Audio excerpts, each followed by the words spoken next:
Oh boy, welcome to, well, the tail end of the heat wave in this UK country, and actually this is much cooler than it would have been in the last few days.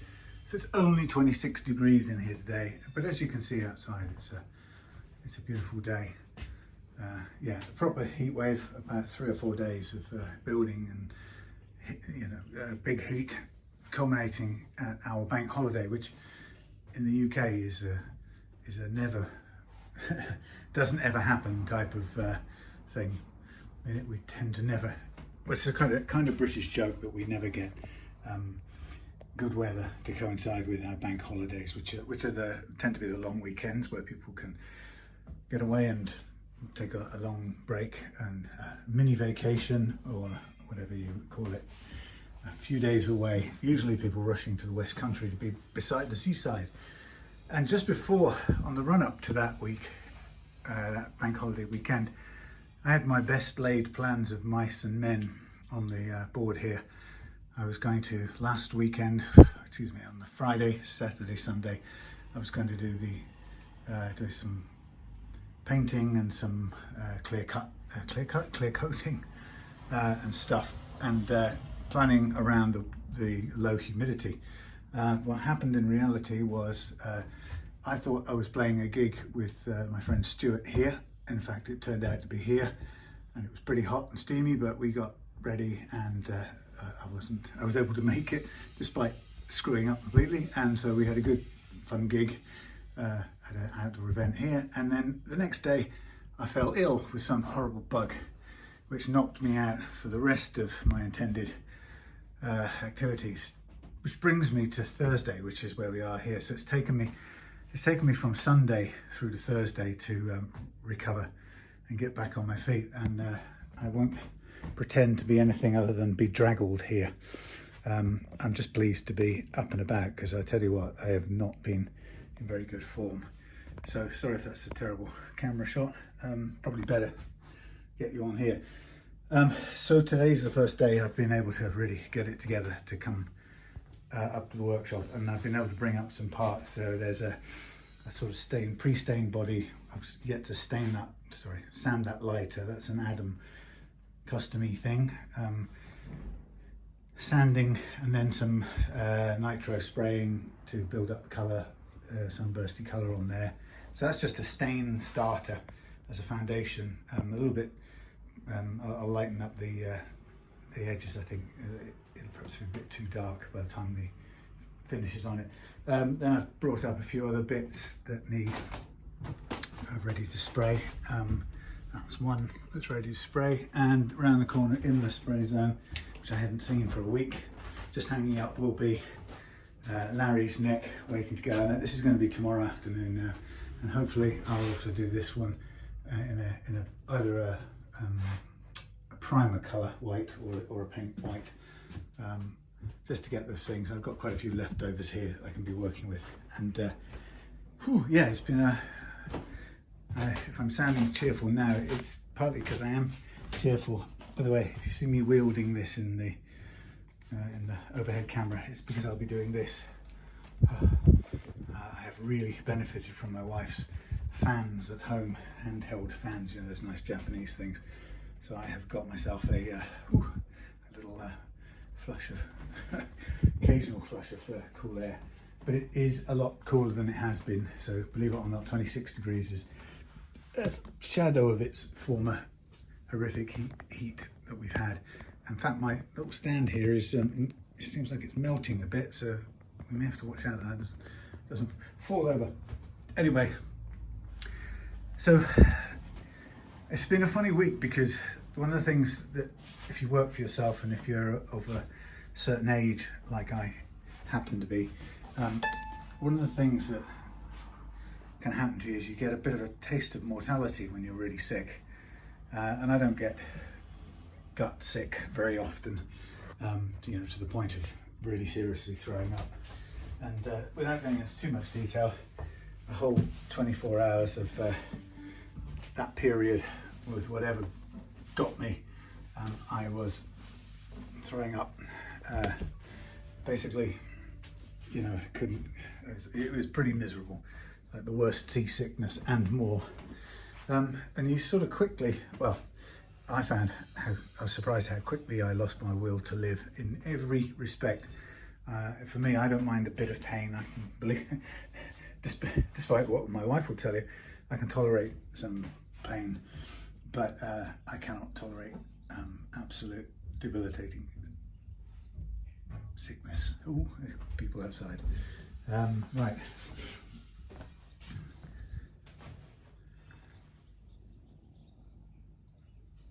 But right. So what we've got to do is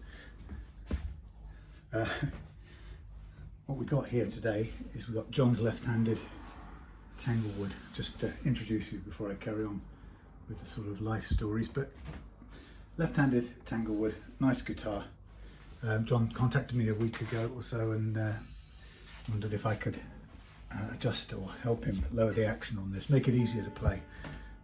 Loves the guitar, just not easy enough to play. So, as I always do, I got him to send some pictures, particularly of this end of the apparatus, and from that I can pretty quickly establish whether there's some scope for action reduction. Sweat. And in this case there was. So that's good news. John brought it over. I got sick. That sort of coincided with the arrival of some new strings, but more importantly, a decent left-handed nut that would fit. Tell me about this one. Look at that. Has that been in the shop window for a long time or what? I don't mind because it's the one I needed. It's one of the Martin nuts. Now, to compensate, I also was waiting on two of these. I always have a couple of these spares. These are the 4025 blanks, which always get me out of trouble if my chosen nut doesn't do the job. And nut choices can be quite a difficult thing. I can get onto that a bit more in a minute. So forgive me, I'm going to get all kind of wrung out and sweaty during this setup, but there's no two ways about it. So if you see me reflected or on the overhead camera and I look a fright, please let me off. I'm still not very healthy, or I'm not very with it. Anyway, yeah, so the funny thing about the overhead camera, funny thing about getting ill at our age, I say to include some people in this, is kind of a very quick loss of interest in anything and everything. You know, obviously food, and then weakness and lack of energy, and then after about 48 hours, a sort of a real sense of mortality. You know, that what if I don't regain my mojo? What if I'm going to feel like this for forever? And it can be quite scary, if I'm honest. And I was a bit shook up by it, thinking, because you get that thing if you're 63 in that era of your life, you can get the sort of feeling as, how much longer have I got to bounce back? You know, will the next time be serious enough that I just don't bounce back? Anyway, that sort of passed, and thankfully I'm feeling a lot different from a couple of days ago even. So I'm happy about that. I'm just looking at this. The stand seems to be melting in the heat. Anyway, so throughout this week I've just been, each day, sort of Monday, I was looking at the weather, thinking, Christ, golly, am I going to be feeling this sick throughout this massive 35-degree heat? And I stayed in. I was hiding from it. I couldn't be anywhere near. People who know me know how much I love my hammock in the sunshine, but I couldn't do anything like that, so I hid away from it. As the week went on, I had each day I thought, I'll do something. I'll plan to, maybe I'll just go up on one of these days and I'll do the little bit of spraying or whatever and move things along. And I couldn't do anything, absolutely nothing until today. So this is the first day back. I am a bit limp and weak and wrung out, but let's get on with it. Been an interesting week for other reasons. You all will no doubt have seen the business about Fender, which might be kind of an interesting one, or I'm interested to mull it over. So let's just let's just look through what we're going to do with John's guitar for a minute. So on this guitar, we're going to go for the full reloved. Actually, this, I think we need to do a little bit of cleaning up as well, because the frets are pretty grimy at the unused end, and that's nothing wrong with that. It's not any damage or any problem. It just means it's a little bit unattractive. So I think we should get some fret rubbers on those if it's a minimum, and give them a little clear up. But generally speaking, everything's in good nick. We've got quite a bit of available room. Like an idiot, I left my book with my little measurements, but I can do them again. Yeah, so we've got plenty of room for some height adjustment at this end, which will take it down around this sort of region. We can feel the difference there, and then we can put a new nut. This one's bone, but he has some pinging situations, and I know lots of purists will say, well, why don't you just work the slots until there's no more pinging? And that's true, but you know, people, when they come to me for a setup, they ask me basically to do what I would do. And what I would do for constant and ongoing good tuning stability, I would fit a tusk nut. That's me, so I do what, you know, when asked, that's what I do. Okay, so really it's straightforward, touch wood, and I'm kind of glad it will be straightforward, because on a day like today, I very much need no surprises. Fingers crossed, touch wood, and all those other superstitious things. I should have brought myself one of those American kind of bandana-y things to wipe my fevered brow. Anyway, so maybe a sort of general question might be interesting for some people who are budding guitar setter-uppers. Some people might be worried, can they set up left-handed guitars if they're not left-handed players? And I've been doing this now 10, 12 years, something like that. And I had that question right at the beginning when I got my first left-handed electric and acoustic guitars.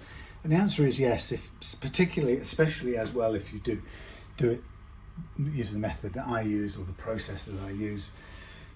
But you know, any good tech should be able to set up a guitar left-handed as well as right-handed. There are no big surprises in doing it.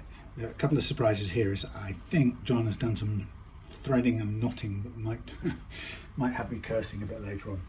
So with this guitar, we're going to take some more measurements. I'm going to calculate the amount of adjustment that we can reasonably make and aim for at this end. We'll go ahead and do that. We'll change the nut at the same time, and we'll polish the frets. And then once we've done that, we'll put the old strings, we'll get them back on, and we'll look to set it up and adjust the nut slots. Of course, before that, we'll obviously adjust the neck relief. We can really start with the neck relief now, because that's the first thing can be the neck relief, because that's always the starting point for the setup. So let's just do a couple of measurements while we're at it and about it. Oh boy.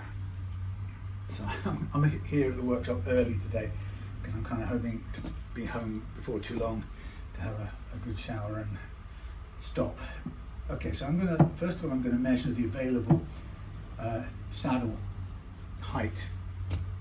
And I'm going to draw it as the bass end and the treble end. So as I see it, so this is bass end and treble end, and the height above the wood at that end is 3.6 on the bass end, and the height above the wood on the treble end, right next to the high E string, for example, is it's in inches now. Thank you.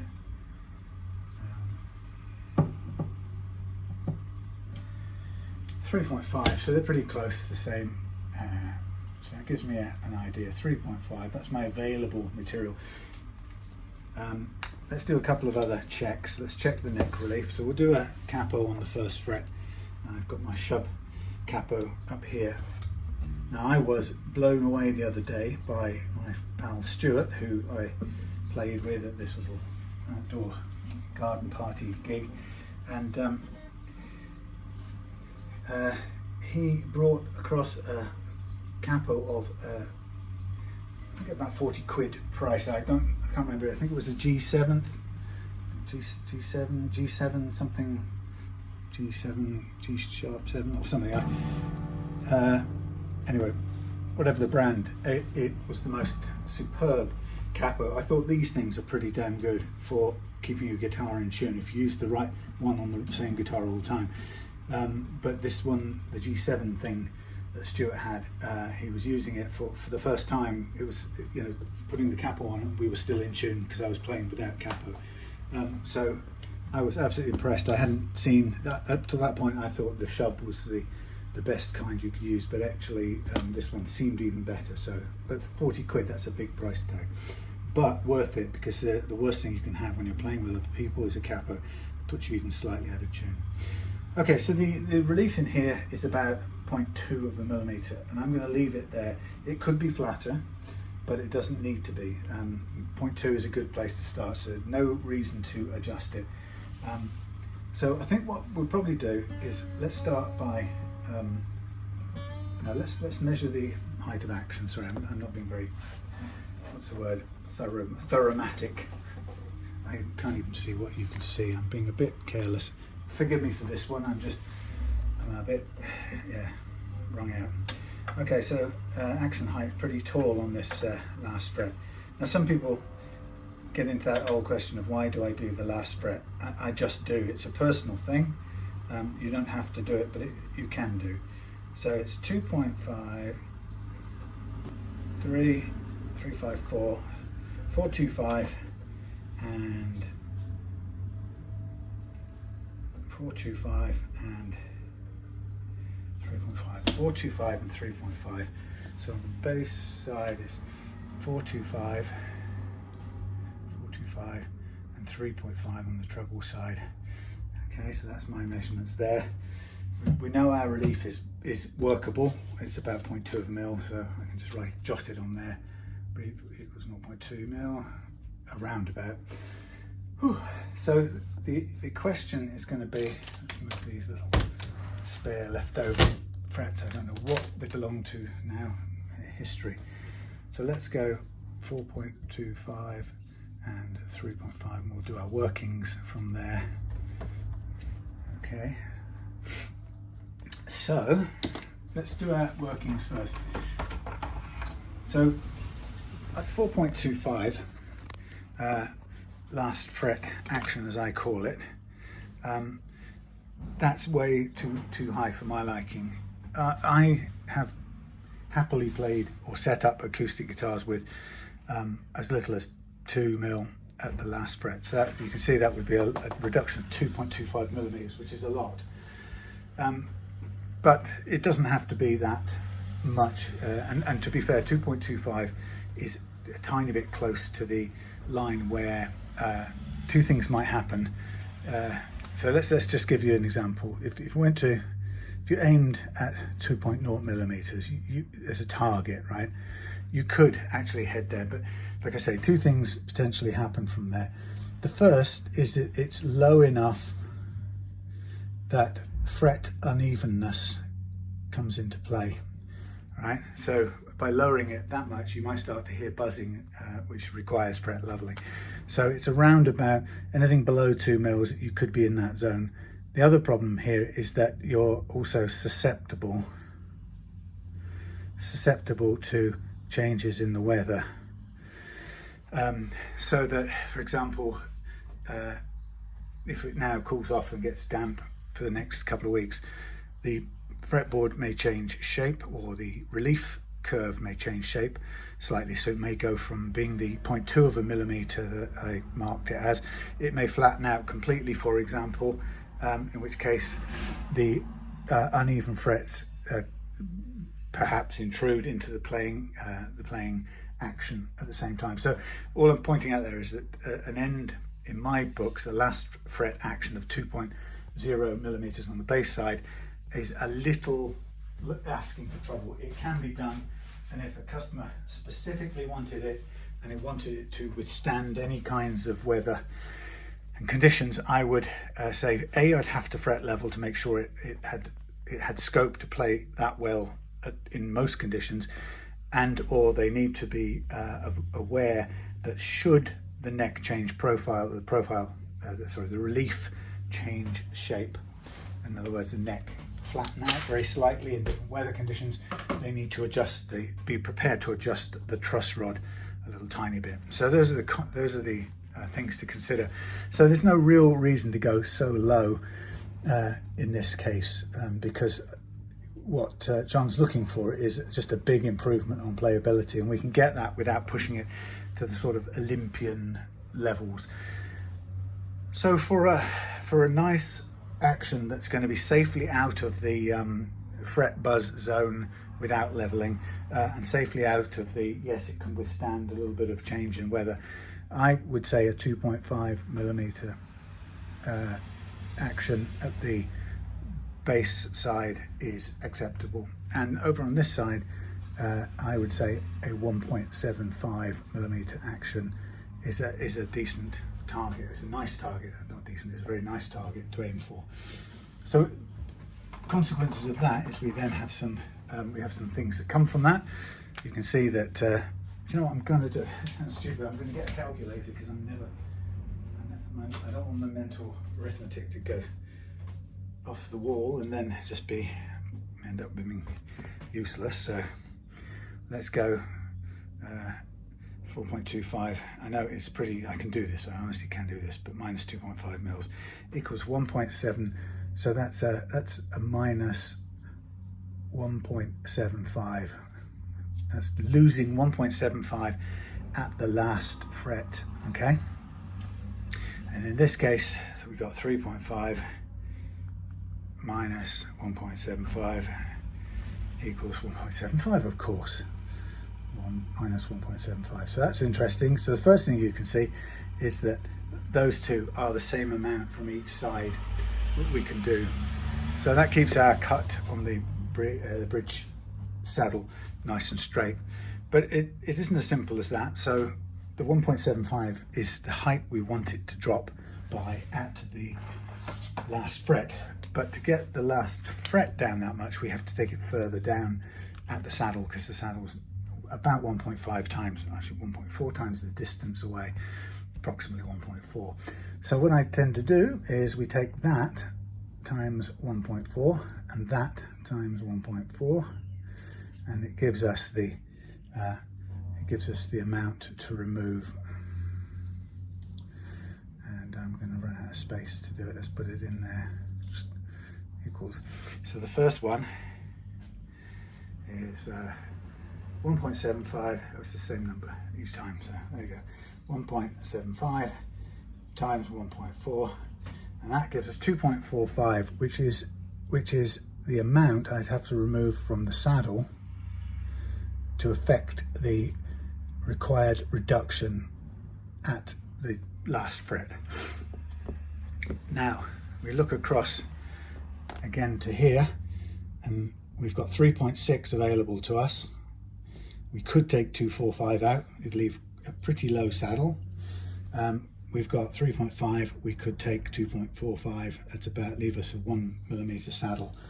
Okay, now you look at this and you say, well, what would that end up looking like or performing like, for example? And it would be quite a drop in the height of the saddle, as you can tell. This guitar is equipped with an under saddle piezo pickup, which relies on some downward force to not only transmit vibrations into the piezo saddle, but also into the top. And that's a consideration in this. So we look back and we say to ourselves, this is what we could do in sheer numbers, but we haven't taken into account yet what the resultant effect would be on the angle of the strings going over the saddle, and would there be enough of what's called break angle of those strings going over the saddle to continue to produce a decent quality sound response from the soundboard, the top of the guitar, and also the piezo strip underneath. Now it's going to be obvious to you, I hope,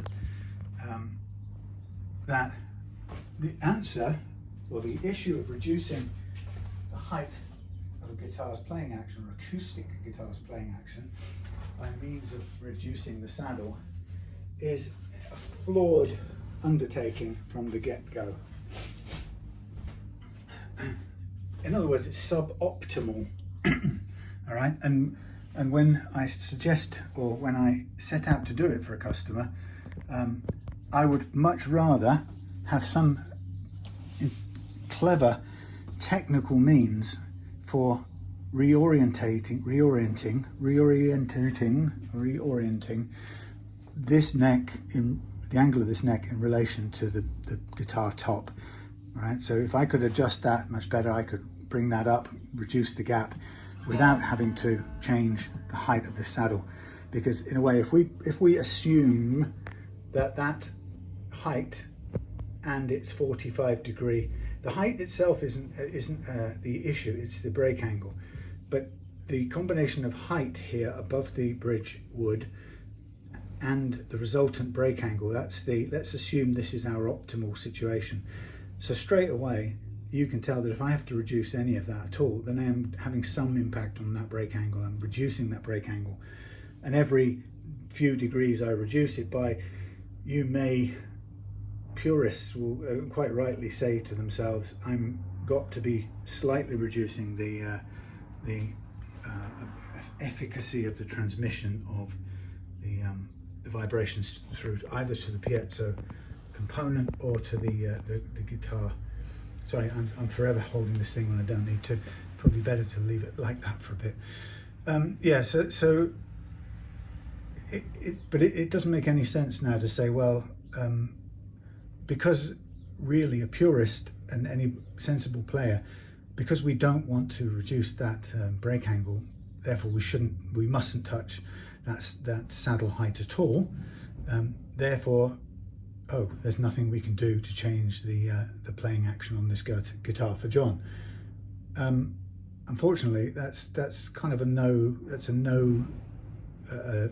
no fix solution. You know, John wants a reduction in the angle, and it's going to have to be achieved through that method. As you know, the only other method, if we don't have some clever shimming way of rotating this, with, let's say, a bolt-on neck or something really convenient like that. The only other way of doing this is got to be via a complete neck reset, which is where you basically take off the entire neck, pull it away, mechanically rework the angle on the front edge, pack something under here with a reciprocal wedge kind of thing, and put it back together again with a new angle. So if we imagined it like this, we take it off, and we need this neck to come up to meet the strings to reduce the angle, so we rework it, and it's like this next. Okay, that's what effectively happens in a conventional neck reset, but it's a pretty destructive process. So better not have crashed into my car, MFer. Somebody said, oh, sorry, keep an eye out. Well, let's just put them on there. Yeah. What time is it? Let's just note the time. That might be efficacious. Who was being weighed at exactly 16:18, in case they ran into my back of my car. Anyway. So they come to the weigh station here. Right, so anyway, back to the subject at hand. So yeah, so you might, it's a long story, because you might say, well, why isn't it put together with the right angle in the first place? And it may well have been, but over time, and it doesn't actually take even too much time, with the string loading, the guitar settles into a kind of slightly distorted shape, and it deforms over time. Believe it or not, it does, because it's not the greatest structure, even with years of kind of production experience and so on and so forth. It's slightly not up to the task it's been asked to do. In other words, it sacrifices overall rigidity and strength for quality of tone, and that's understandable because we the players demand that. But what it means is that most guitars of this kind will be changing shape constantly, and what a couple of years ago would have been easier to play, suddenly 2, 3, 4 years down the line, sometimes not even that much, can suddenly be difficult to play.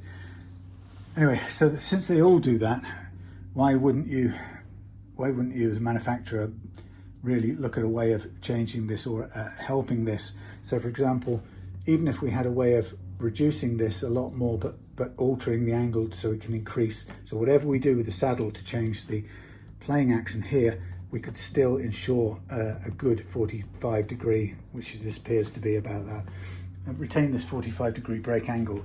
That would be a great idea. And some guitars, and I've forgotten who now, but some brands have a stepped bridge, which allows you a much better chance of doing that, or start out with a better chance of doing that. But they're all slightly compromised, unless, like Taylor's, for example, and I think some modern Furch guitars, although I haven't had one in my hands that does this fully adjustably. I had one of the slightly older ones which has a fancy neck but didn't have direct adjustability, despite the number of comments on my video that tried to tell me that it did. It wasn't of the modern construction. But anyway, but apparently they now do have a system. But for example, Taylor is well known for having a bolt-on neck with a paired shim system, which allows you to rotate the neck. So here's the box structure of the guitar, whether that's 90 degrees or not. Let's imagine it's some sort of X angle that we don't quite know about because it's probably deformed a bit. And here's what we've currently got. We've got the neck sits on there, and it sits on there like that, and the fingerboard goes off down there. But the great thing about the Taylor is it allows you to alter that by putting a shim under here, very crudely drawn, and a reciprocal shim under here, which matches up the same end, and together they change the overall angle of the thing. So let me just get a shot of that vehicle, because that's the one I think that might have clipped my car.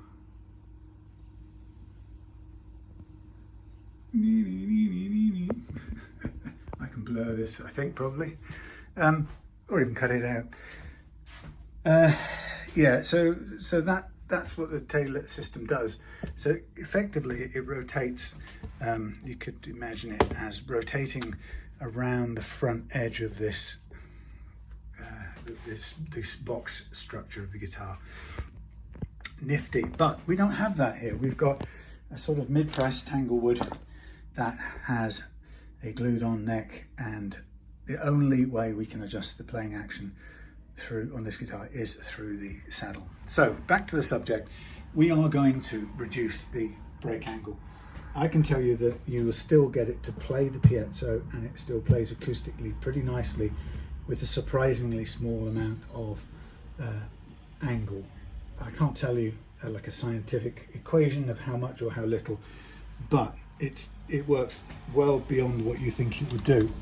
Bearing in mind that we have to admit to ourselves that it must, by the laws of physics, it must be losing some of its downforce, and not as much as we think, but nevertheless some of its downforce will be reduced, and therefore perhaps some of the volume of its output from the piezo and the resonant soundboard. Okay, so that's a given. We can't avoid doing that if we want to change the action on this kind of guitar. If you think that's a sort of basic flaw in acoustic guitar design, then you're absolutely right. But we're sort of stuck with it unless people innovate. And to me, Taylor's system is an innovation that was long overdue. Amazingly, I've talked to people who sold Taylors for years and didn't know that feature of the guitar, and I've talked to people who set up Taylors for a long time and didn't know it was a feature. So I've seen, and in the past I didn't know until I knew. First Taylors I ever saw, I adjusted the action here, and before very quickly finding out that there was the alternative method. So it's not even that commonly understood, and so if more buyers understood it, I think they could either investigate it as a way of perhaps buying a few more years of playability out of your acoustic guitar, but not everybody's enamored by the Taylor tone and construction or whatever, so it's not a given. Anyway, so what we're going to do is we're going to have to approach this carefully. We're looking at this, the most case that I've proposed here, and what I recommend we do is we mark this up in 2 stages. So 2.45, it will give us the full reduction.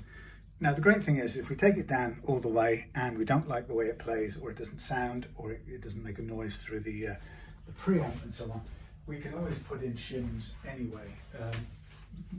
Many acoustic guitars work with shims, as long as it's a hard material that's tightly affixed, I would say, to the saddle, then it's completely viable to do. You might, purists again might argue that any sponginess gap between the saddle and the piezo strip that lies under here could be problematic, but the truth is there isn't really always the most perfect connection between the bottom of the saddle here and the slightly springy, spongy, often braided or composite material that forms the saddle, forms the pickup anyway. So it's not, by definition, it's not exactly a perfect mating of faces. So this is a bit of a long drawn out thing. I didn't mean to go into all this, but the truth is you can't really talk about this without going into it. So I'm going to take this out, I'm going to mark up the cut in 2 stages, and I'm going to make sure somewhere along the line that we've got a satisfactory shim substance. Now it might be sometimes when we take this out, it turns out that we've got shims already under here. Some manufacturers have them built in. I think the other thing, now we've made those calculations and observations, I think a smart thing to do next would be to change the nut over as we go. And what I've got here is, this is interesting. They don't normally come in this pack. So this is a Tusk XL, isn't it?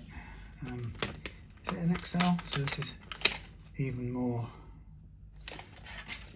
It's got the built-in Teflon stuff. It's not. It's been sitting in storage, so it's nicely off-white, which the Tusk always goes in the end anyway. Normally the Tusk nuts are a little bit whiter from new and in a vacuum pack like that, but that's fine.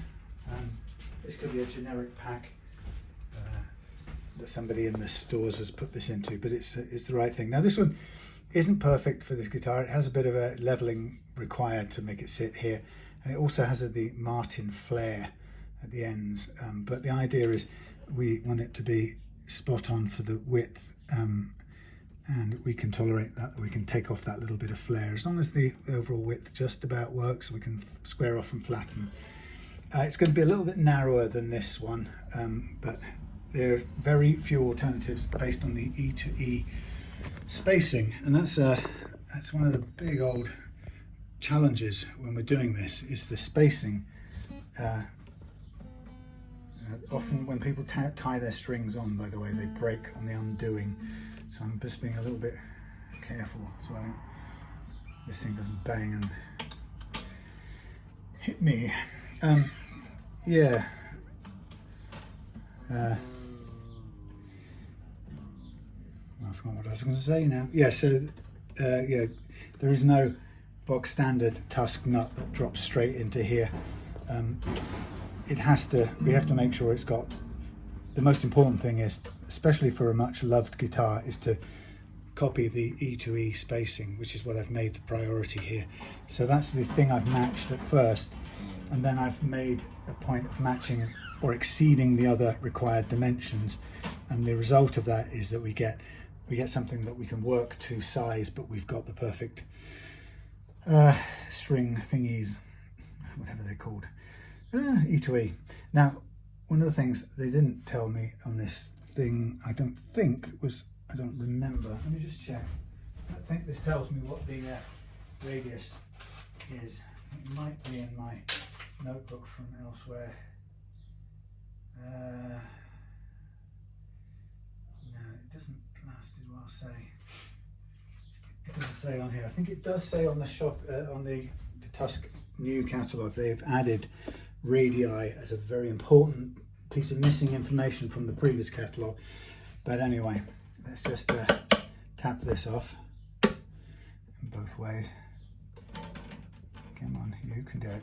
It's quite a nice fit, so it comes out nice and clean. Yeah, it's nicely fitted bone. Okay, so we are going to end up with a little bit of extra, only a tiny bit of extra space actually. So we got the width, we've got over height, and we should probably, we can just about carefully take off the little wings off the side of it. This is why I buy these. In case we can't do that, then we can make one from here, and then we can map the spacing from here. So of course we're dealing with left-handed, so it would have to be done left-handed, but it's not impossible to do. It's just going to take longer, and it's nice to find one. But if this doesn't work, we will for sure resort to making one. Now, first thing I'm going to do is I'm going to just take these carefully and gently back to flat on my thing over there. So just ignore me for a minute, or look at me doing it on the long view. Boring.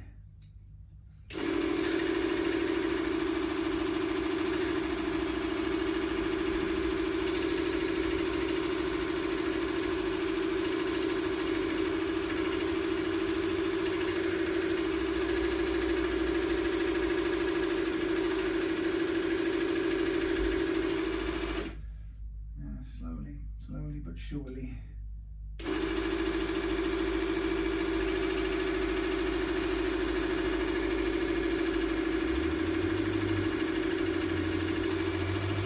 Almost there on one side.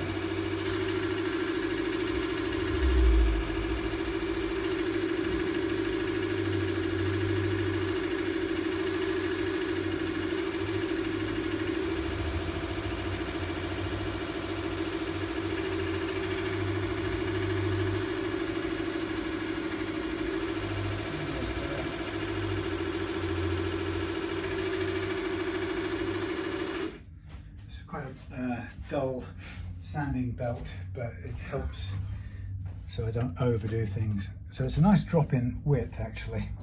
There's no problem with that. We can drop that straightly in, and width-wise we're just about spot on, I'd say.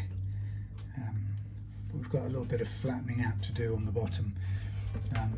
What we can also do is just scrape a bit of glue off there as well. So the next part will be some very careful sanding. So what you'll be able to see is, come along here, not the best thing to do, but I'm going to be obviously squaring this off to 90 degrees, sort of along there-ish. Bad drawing, but you sort of get the idea of what I'm trying to do. Square it off. Like so.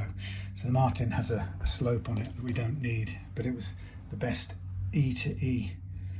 So let us offer this up to the same device.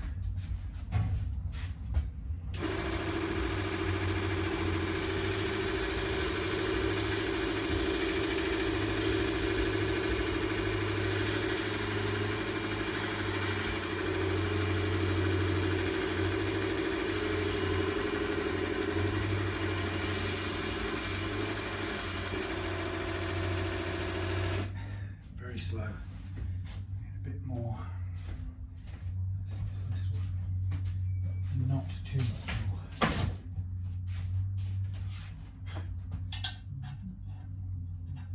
Flat edge.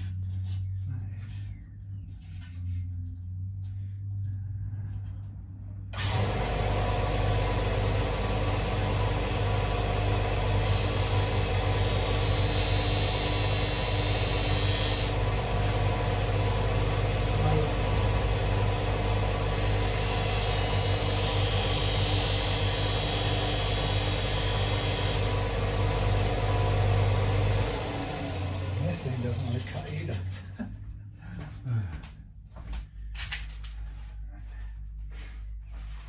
Let us. We may have to resort to manual thing. Now I've got my cold drinks wrapped up here. I'm bringing them up in guitar cases. So let's drink this one while it's still cool.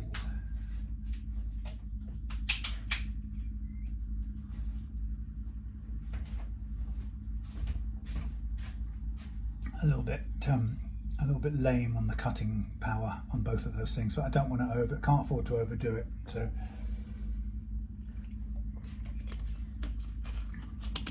it's probably better at this point that I remove the guitar, hang it up,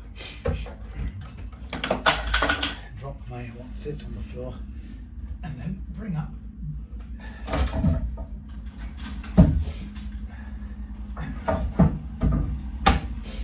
my sanding thingy board. So I'm going to aim to sand this by hand very carefully with very controlled movements so I can get it level.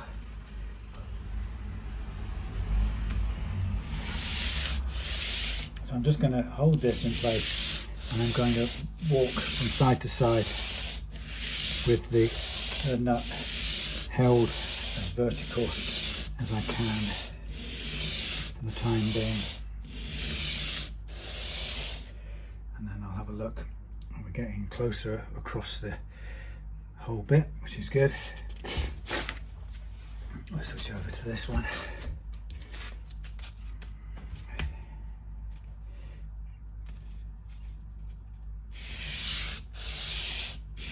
The reason I moved my whole body rather than the nut is so I can try and keep the angle the same.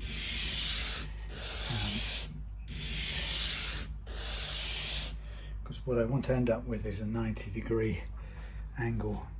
So I'm getting closer. It's a little bit, we need to tilt a little bit more towards me, so I'm going to do that now. And work it back. It's probably going to take off a bit of my fingertips as well as I hold it at this slightly different angle. But that's the price you pay. And then once it gets sort of close the way you think it's got to be, then you can take it down with the softer, finer grit.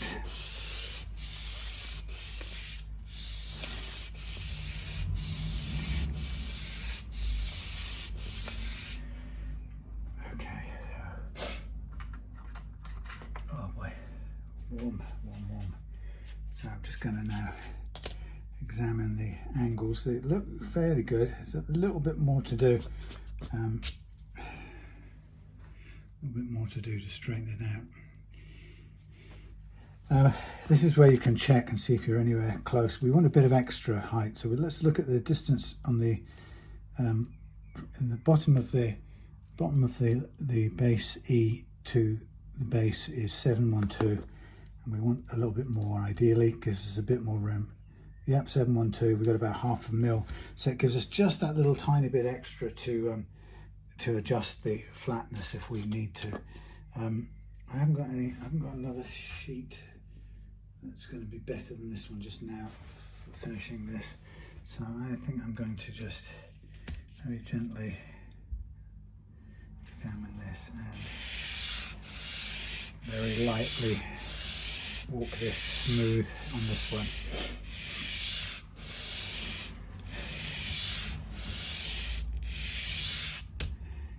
I think that's quite good. Let's take a look at that.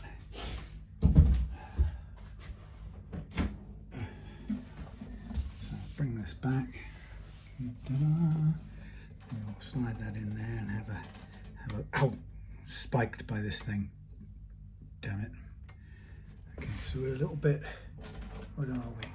We've got a tiny bit, there's a little gap first of all, there's some glue on the front edge which I need to get rid of because we're not getting in close and clean until that's out of the way, so let's do that first.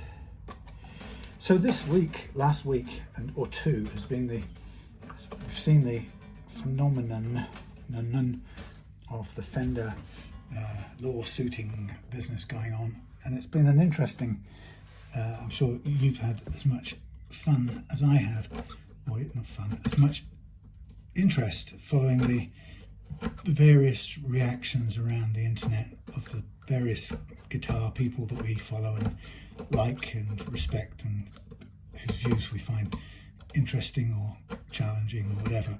And of course there's been a ton of that these last couple of weeks with various reactions to Fender's move. And I think oh, there's a blob on here, that won't help. Let's get rid of this little burr. Yeah, and I think you might agree that the reactions seem to have varied, you know, in extremes from you know, some people saying that they've got every right to protect their intellectual property, get over it, make your own designs, right the way through to they swines, they've killed innovation, I'll never trust them again, I'll never buy from them again, etc., etc. So there's a whole gamut of reactions. I mean, you know, in some ways, my first reactions was a kind of, oh, what does that mean for me? Because you know, I've made several S-style guitars, and I like the S-style headstock shape, and you know, we pay homage in some ways to Fender when we copy it, and in other ways, you know, it's plain too that the headstock shape at least is a proprietary issue, and as such, you know, if I were to go into guitar making as a kind of full-time, you know, if it was my main business, then I would have to be very, you know, have to rethink whether I wanted to make anything that followed that style. And you know, in recognition of that, when I first made a couple of Gibson style, you might call it, guitars, I did start out with a very deliberate shape that I came up with just to change just to alter it, you know. So there was never a chance of somebody saying you're trying desperately to copy a Gibson. Well, you know, I'm paying homage to it, but you know, that's clearly not a Gibson. But I actually, when made on my guitars, I actually like it. It's a nice small change, and so the whole thing is quite an interesting one, and you know, it does mean that truthfully, people like me, and I'm not the target audience of this really. You know, there are millions of people making, you know, sort of day-to-day living out of making S-style guitars and, you know, selling them as various what do they call them, you know, custom builds or whatever. And so you know, there are makers who go out of their way to make Strat clones, and of course they, unlike Gibsons or Chenders, they don't put Strat on the Fender on the headstock. Most people, only I think people, idiots would, but most people don't. It's left, you know, with the company's own, you know, monkey guitars or whatever. People quite, you know, tend to like to put their own moniker on it or whatever. And the ones I've done in the past, I've put a reloved Morris thing, but they've been incredibly low volume, as in I have only made one of one kind, and now it's gone to a customer, and maybe another slightly different one year later, 2 years later. So it's very low volume and very, very different. And often I change, you know, I've always been quite slack about copying the dimensions, so that I'm more likely to have copied an Encore Strat body than a Fender one. But then who knows how close the Encore one is and whether it conformed or not, or broke the rules. So I think on a lot of the disgruntlement came down to a sort of an unchallenged notion that if Fender stopped people making Strat clones, they were somehow stifling creativity. And actually, it occurred to me when I was watching Thomas Blug, who is a German guitar player, and he's the guy that produced some great guitars in collaboration with JHS and Vintage Brand and Trevor Wilkinson partnership. And he did a very good analysis, worth going to watch it if you get the chance. And his analysis was, or he said quite honestly that he naively, when he started, copied the Fender headstock, and they got onto him and said, look, this isn't so good, you need to vary it. And then he made a variation on it, which has become the trademark of the quality modern vintage guitars, but also his Summer of Love Strats. Whether we can call them Strats or not, it doesn't matter for now, but those guitars, his headstock I find is a perfectly likable headstock, although it isn't exactly Fender. So he just demonstrated, that when challenged and reminded that the Fender headstock specific shape was a proprietary design, then he quite smartly, because he's a smart guy, wanted to succeed in his business. Instead of trying to fight it and run into problems, he overcame that, and by innovating it slightly for himself, a bit like my little, I call it the Bart Simpson haircut headstock design there. And I'm not like he wasn't claiming this is better or aren't I clever for redesigning it. All he was doing was responding to the pragmatic request and coming up with an alternative that felt aesthetically pleasing, worked well, and actually demonstrated his willingness to compromise and play within the boundaries of the game. And I think that's why I liked his response very much. And I recommend you go and look at that if you're still of the view that Fender's playing some wicked game. They're big monsters. Actually, I don't think they are at all. Yes, they may have come on raging and yelling and blowing smoke and flames, which no doubt would frighten the hell out of me if somebody threatening me with $500,000, this, that, or the other, and I had to recall every guitar I'd ever made and sold and show evidence of me putting it into a fire of hell. And but that's not really what Fender's doing. What Fender's doing is drawing a line under it, saying, if we don't respect intellectual property in the civilized world, then nobody else will. We know that the Chinese aren't going to. They don't and aren't going to. Sorry about the outside noise. We're a working day here on the recycling plant. So half of 175, ladies and gentlemen, is half of 245 is 120, 122 and a half, wouldn't you say? This is 122. Let's call it.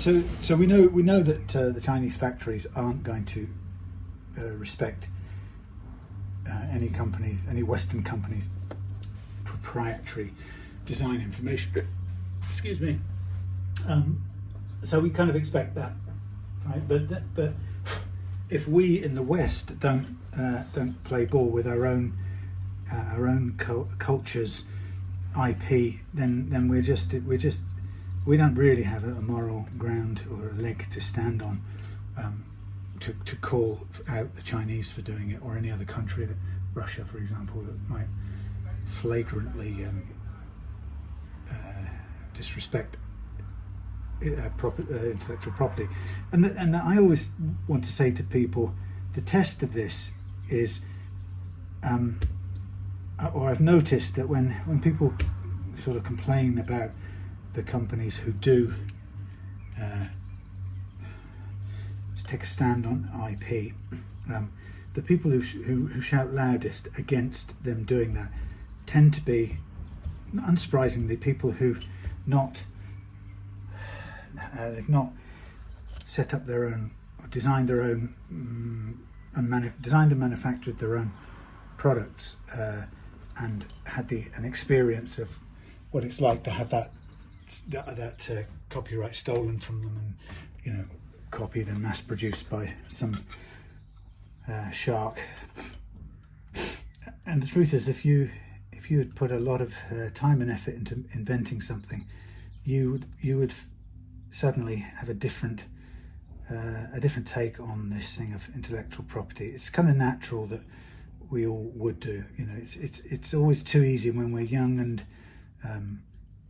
footloose and fancy free, and we're all idealistic and we're just musicians. Yeah, then suddenly we're all about just sharing everything. Nothing should be like tied down by the fascistic ownership of ideas. Yeah, but the truth is, if it's your idea suddenly, and you're hoping to make a living and pay for your children to go to university or whatever, college, then you'd suddenly find yourself having a slightly different take on it.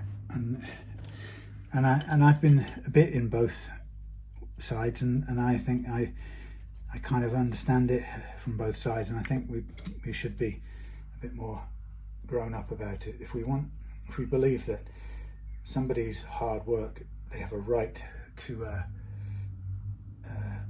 retain some they continue to benefit from their design, then I think you've just got to accept that you don't have the right to copy it without some consequences, or without. Now, what Fender has always done, and most of these companies will do, is that if you really want to do it, they'd much rather license something with you. They come to an agreement, and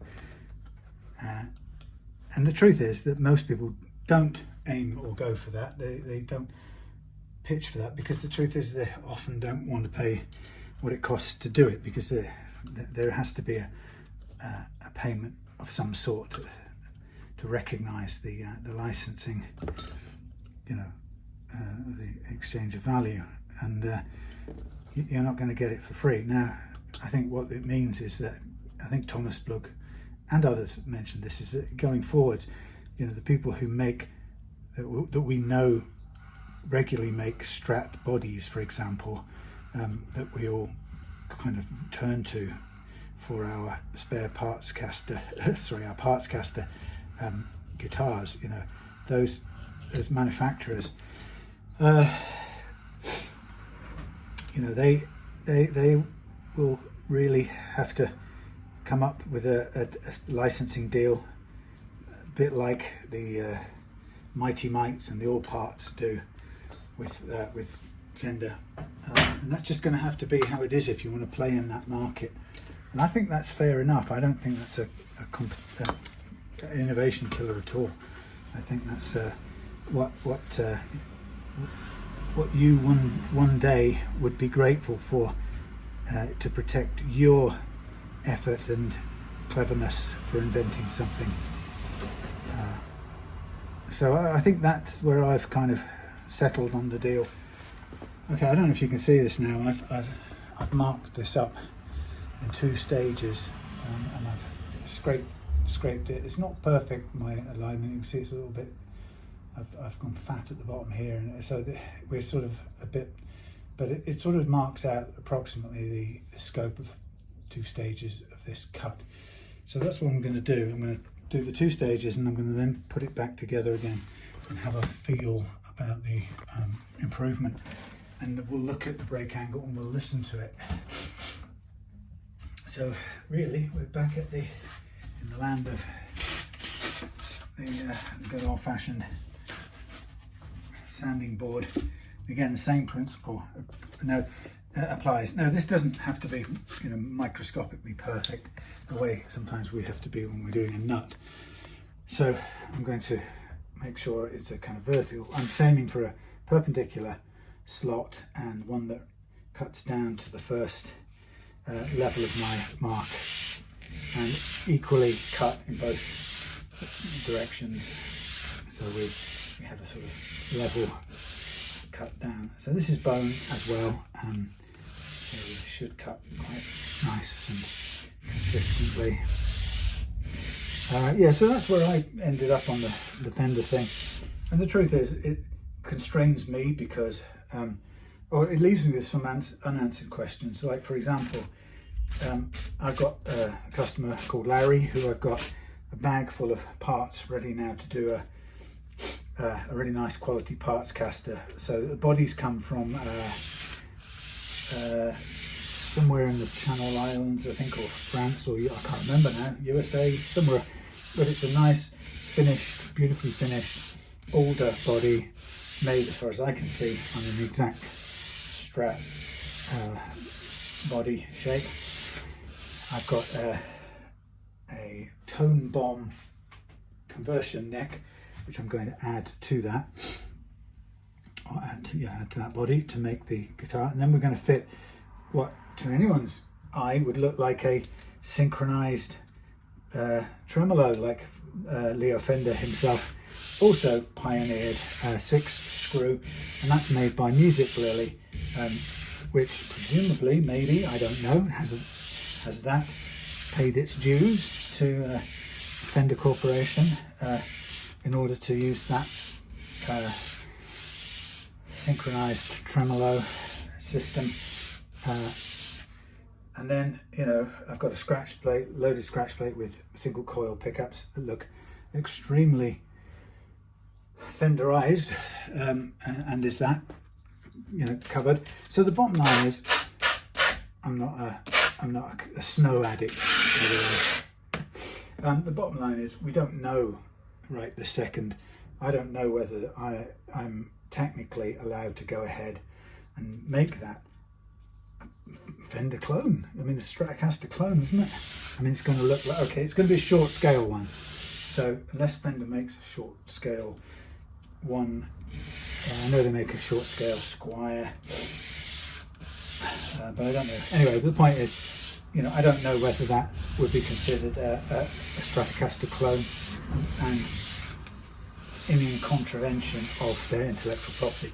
But the truth is, I won't be bleating if it does. What I would much prefer is to know, you know, and I think that Fender probably could have, and I think are beginning now to come out and start to make the right noises about working with people to help identify what is realistic and acceptable within, you know, in other words, saying the right sounds. Like, we're not here to, you know, take people to the edge of destruction. We don't want to, you know, bankrupt people. We don't want to hit everybody with $500,000, this, that, and the other. You know, we'd much rather work it out with you, which I think is maybe they, and that, for all I know, correctly calculated that they wouldn't have got people's attention at all without doing the highly kind of scary tactic to begin with. So maybe, you know, maybe they were a smart, or maybe it was a canny move to do that. We shall see. But, you know, people like myself who have occasionally made a Stratocaster style guitar from scratch, I would appreciate guidance on what is correct and right, and I think I would also like to have a clear statement on, you know, given the fact that the world is currently flooded with Strat style necks, replacement necks, and Strat style bodies, and if I'm putting them together for a customer as a parts caster, you know, what's the position on that? And, you know, how long can we carry on using that stock up, if you like, before it, you know, it becomes, okay, now nobody should from this point be able to make these, therefore if you're caught putting one together for a customer, it's technically a contravention. I don't know, it's going to be very hard to it's impossible for me to know. So Fender's going to have to tell us when that is. Okay, so I've taken the first stage down on this, and I'm now going to replace this under here, and it's you know, it's a 1.2 millimeter reduction, and let's have a see how this sits on here. all together.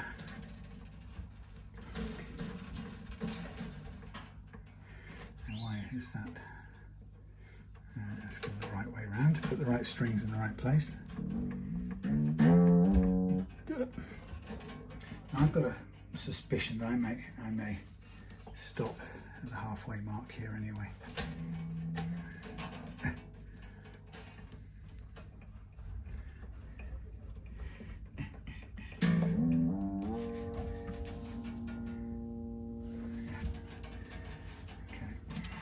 Yeah, I mean, it's always I always give myself that halfway mark in a situation like this, because you've got to remember that from a customer's point of view, a 1.25, let's say, let's call it a 1mm reduction, may immediately feel like a great improvement.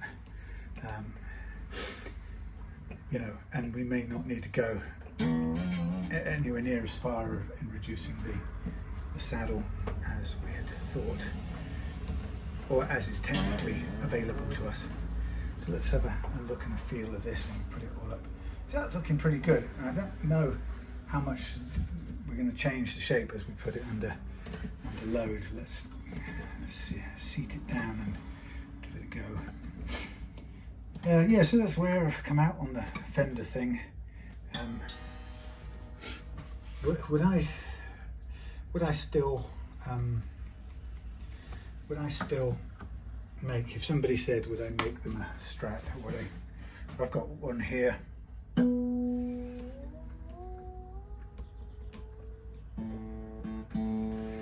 So here,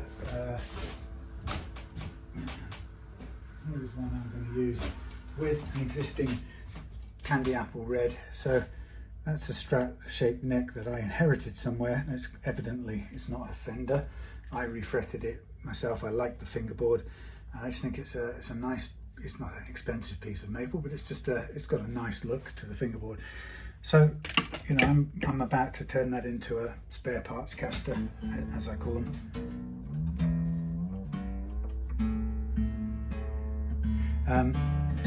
So I'd like to know what the position is on that.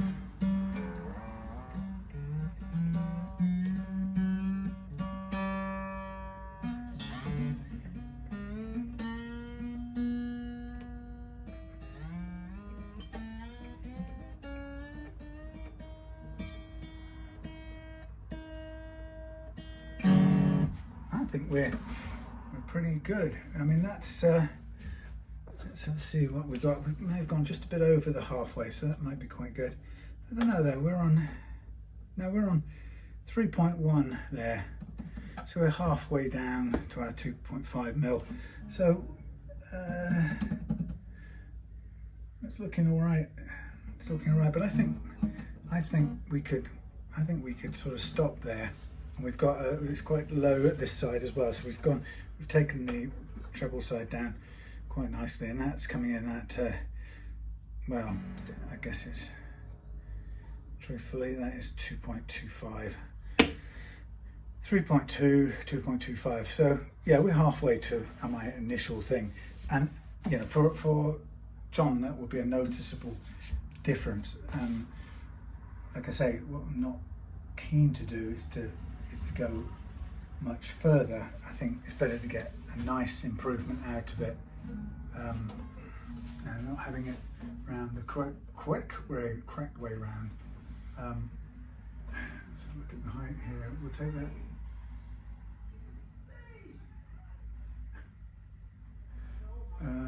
Take that down there, a little bit lower. I mean, if we took a bit more off the bass side, we're halving. So we've halved the angle, obviously, in doing it. So I think let's leave it where it is. Let's not push it too far. This is always the judgment call thing going on here. I don't want to go too far. I want it to be a noticeable improvement, of course, and I don't want it to compromise the sound also, of course. So I think that's where we end up with, and that's why I like to do a halfway mark and reconsider. And it's a sort of cautionary thing. It stops me going too far, too fast. Okay, so at the moment what we've got, I think that's where we'll stop with this. I'll show you this end now. We had about 45 degrees before, and now we're about 20 degrees across them all. So it's still a decent break angle. It'll play the, it'll sound off the piezo, and it will also, oh, the lighting's gone funny. It'll also play the piezo strip. It's, you know, it's not as low as I would like, but with this we could also probably just flatten out the neck a tiny bit more as well. Now that's not usually a place I would go for an adjustment of the action, but this is one thing I did want to demonstrate to John. We discussed it when he dropped the guitar over. So I ought to do this as a cut-outable section. Why don't I do that? I'll do, John, I'm going to do this. I'm going to use your, I look absolutely drenched.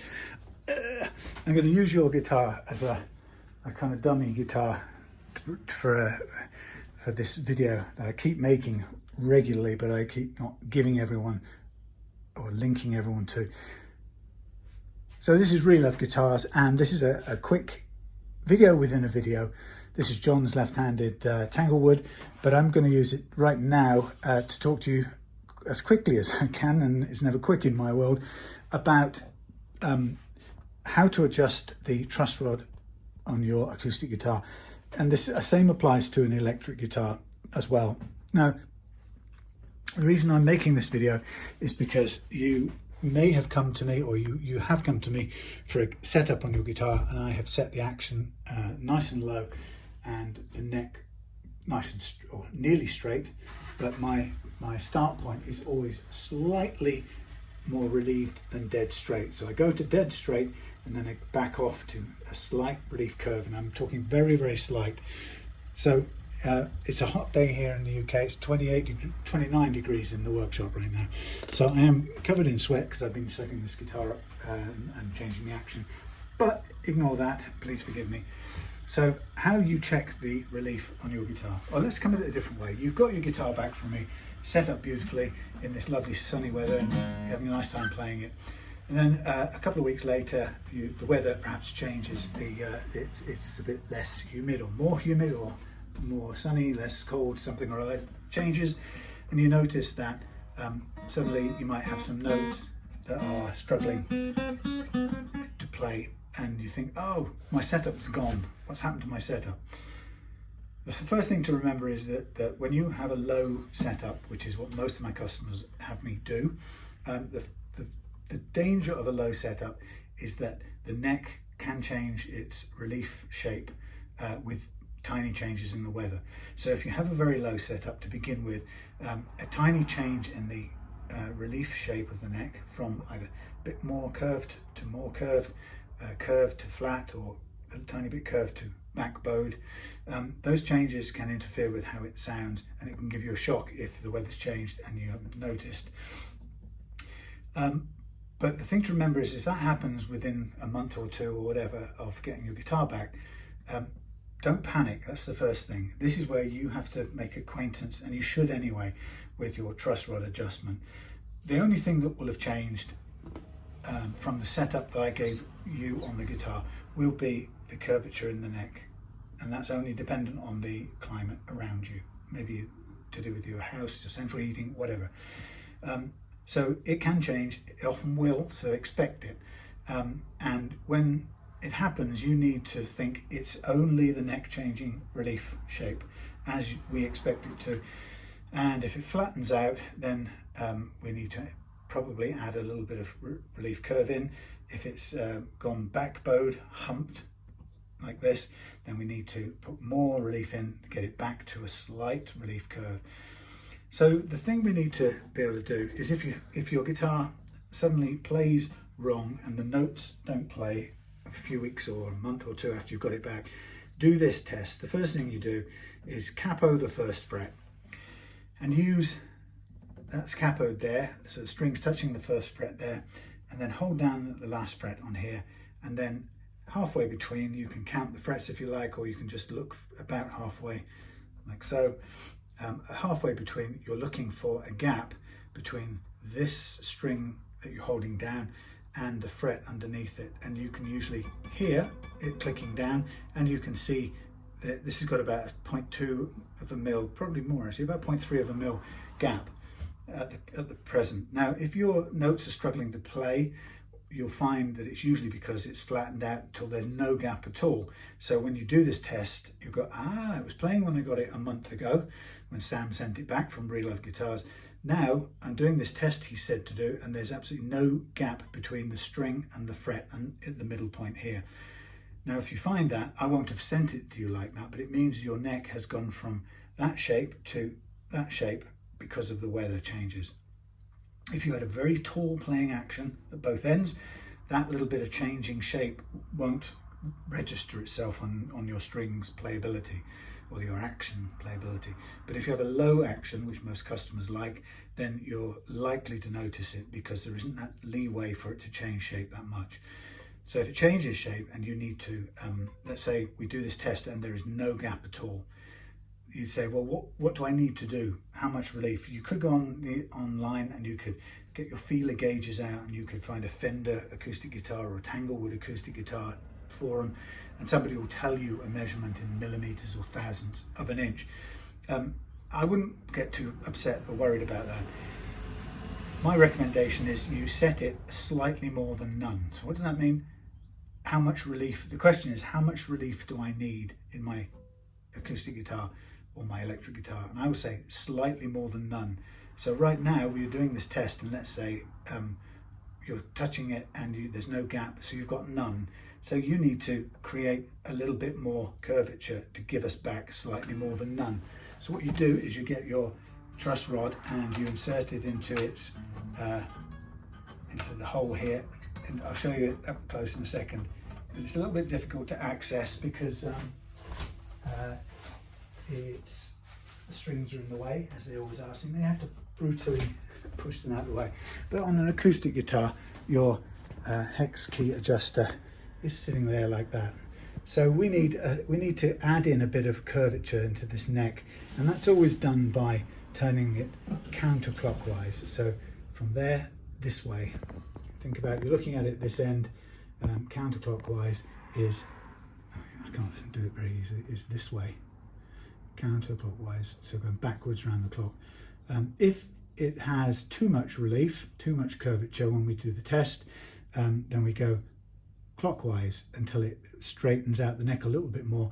And if we go dead flat, then we come back until that point I said where there's a tiny bit more curvature in the neck than none, as measured by this test. So let's say we now go counterclockwise. I'm not going to do it literally because we've already got enough relief in this neck. So let's say we've done counterclockwise, and we come back to here. Let's see what you can see. Let's zoom out again. We come back to here and we do our carry on our test. We retest the cathode here, and I look and go, oh, now we've got 0.3 of a mil. That's a bit more than a tiny bit more than none. It won't harm if you play it like this. You've got yourself a little extra room, but I know that we could probably do away with that and just lower it a tiny bit. So what would I do if I think I've got a tiny bit too much curvature? Well, this time I will insert that, and I will go, this time I will turn it clockwise a little bit. So I've done about, what, 20 degrees of turn.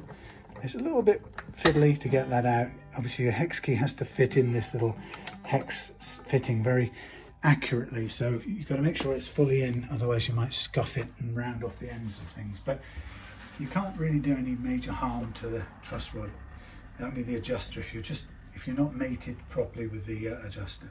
So now we do the retest, having done a little adjustment. Oh, now it's about 0.2 of a millimeter. Well, that's still slightly more than none. And then if you're thinking, what does he really mean by slightly more than none? I'm going to add a sentence to that I want you to remember. Slightly more than none, colon, as little as your playing style allows or can get away with. So we don't want to be flat, we don't want to be backbowed. So in the scheme of things, the worst thing is we don't want to be backbowed. That's probably what will have sent you looking at this video. If your neck has gone from that where I set it to past the dead flat, now to this a little tiny bit backbowed, and you're suddenly finding a note or two down here is buzzing or squelching a little bit, you've come to this video because that's happened. And you remember I said, if that happens, watch this video. So Sam says, oh, my neck's changed shape. My slightly more than none gap has disappeared and gone to a backbowed situation. So we've gone from slightly more than none to dead flat to backbowed. And Sam says, go back to slightly more than none, right? And the reason I say that instead of going flat, because you can play it flat, if you're flat, you are even closer to being backbowed. You're even less of a temperature change away from being backbowed. So I reckon that being slightly more than none, brackets as little as your playing style will allow you, or is comfortable for you, that side of the flat line, the relief side of the flat line, is the safer place to be.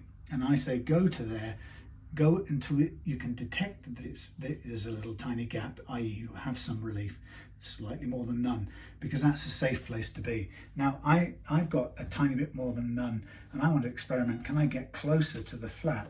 So I put a tiny bit more of a turn on there. Right, so I've gone clockwise because I'm coming back up from slightly curved. And now I'm going to hold this down again. And now, well, we're about the same. Has it changed much? No, not so much.